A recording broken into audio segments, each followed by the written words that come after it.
Now let's move on to the 34th question in our NEET Triple Test Series. So if you look at this circuit diagram, you may see it may seem as if it's a more complicated one, but I'll give you a simple technique which you can use in your examination. By using this technique, two things are, I can assure you two things. First one is you can solve this, it will take very less time for you to solve this question. And the second one is you'll make the correct response in your exam. So see this. So generally, what other students do is they'll when they look such a complicated circuit diagram, first thing that comes to their mind is they try to solve this using Kirchhoff's second law. That is our Kirchhoff's voltage rule. So what we are going to do now is we are going to use Kirchhoff's first law, which is our KCL rule 1. Correct? You may think how? I'll show that. And this method is called as nodal method. Okay? So it is so simple. What you have to do is first thing, rule number, I'll just give you 3 steps. So the first step is you need to take 2 points, that 2 junctions. Okay, I'm taking 2 junctions. Let's say this junction is A and this junction is B. Okay, in one junction I'm going to ground it, so the potential here will be 0. Okay, and here the potential, we don't know that, right? We have to find that out. So let's take the potential here is X. Okay, now I'm going to divide this. How many branches do I see here? I can see 3 branches, right? So I'll just say current I1 is flowing through this branch 1, and current I2 that is flowing through this branch 2, and current I3 that is flowing in this branch 3. Okay. So in question, actually this was a previous year question exactly, which was asked in 2018 NEET. Okay, so what they asked is they asked us to find this I2 that is flowing in this second branch. Okay, anyhow, you see what Kirchhoff's current law says. It says if you take a junction, the net sum of current that is entering the junction will be always equal to the sum of currents that is leaving the junction. Correct? So if I want to mathematically represent it, what it says, I entering the junction is equal to summation of I leaving the junction. That's cool, right? So as you can see, you may ask, so where is the current entering this junction? It doesn't matter, okay? At the end of because math gives us the correct answer, right? So at the end of the solution, you'll get, okay? Because if I is income, if I assume any direction of the current in a wrong way, it will just reflect in our solution, okay? I'll just show all those things now. Now you see, as per Kirchhoff's junction rule, I'm taking this junction. So I1 plus I2 plus I3 is equal to 0. I'm assuming that. Okay. So I1, in order to find I1, what all the things I need to know? I need to have the understanding of potential difference, correct? So you say this point, the point is having a potential, correct? And what about this point C? This will also have the same potential, right? As there is no resistance, there can never be any voltage drop, correct? Okay. So what about this point? Let's say this as D. What about here? Here also the potential is X, correct? Okay, that's cool. So what about here? Here also the potential will be 0. Here also the potential will be 0. I hope there is no doubt so far. Okay. Let's say I1 is the current that is flowing in this circuit, correct? So what is the potential here? What is the potential drop across the first thing? That is X minus 0, correct? Oh, you cannot take like that. You see here, it is X minus of 10 minus 0. As you can see, here the potential is again X. But what about here? When we are moving here, the potential is dropping. Yes. Okay. So the potential here will be X minus 10. That's what I'm saying. Okay. X minus 10 and the potential here will be 0, right? So this divided by 10 plus I2. Here there is no battery. Okay. That is connected.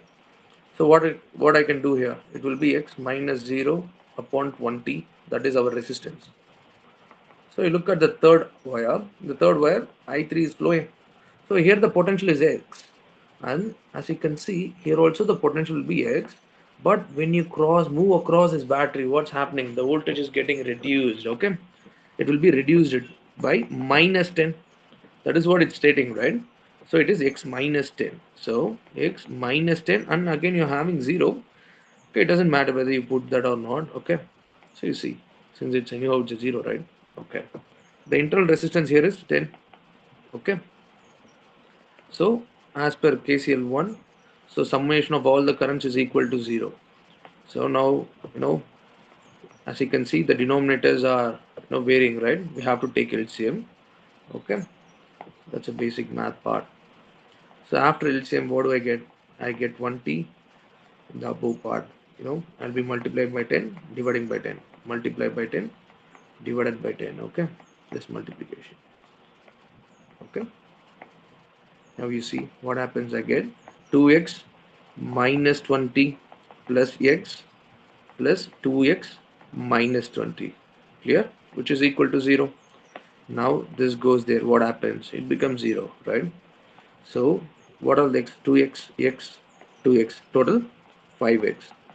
5x minus 40 is equal to 0, which means x is equal to 40 upon 5, which is 8 volt. Okay, what we have found? We have found only the potential at this point x. Okay, now what they are asking in question? They're asking us to find this I2, right? So how can we find the I2? You see here what we have. We know the value of x. Now we are substituting that. So 8 minus 0 upon 20, which is nothing but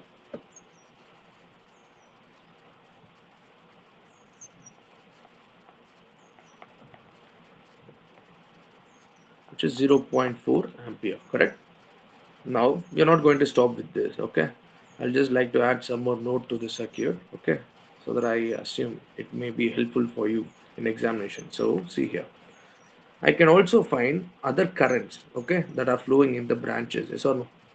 So I1 will be 8 minus 10 upon 20, which is nothing but minus 0.2 ampere. Current is a scalar quantity, but why are we having minus 0.2?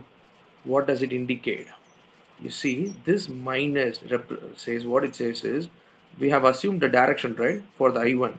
That's not the direction in which current is flowing. Current is flowing in the exact opposite direction to the direction what we have assumed. Okay, so you see, it won't be flowing in this direction, it will be in this direction. So now it is 0.2 ampere, correct? Okay, what about I3? If you take I3 also, it is nothing but x minus 10 upon 10, which is 8 minus 10 upon 10, nothing but again minus 0.2 ampere. Clear? Again, what this minus says? This minus says this I3 is also not flowing in the direction which we have assumed it. Okay, it is flowing in the exact opposite direction, like this.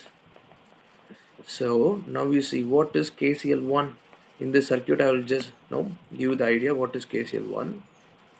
Okay, so let's take, this is the junction A. Okay, and one more thing must be drawn here. Okay, so here I1 is entering, which is 0.2 ampere, and I2, these two currents are entering the junction, correct? Now look at here, this is I3. Okay, this is I2 that is going to leave the junction, and it is nothing but summation of the currents that is entering the junction. It will be 0.4 ampere. That is what we are getting, right?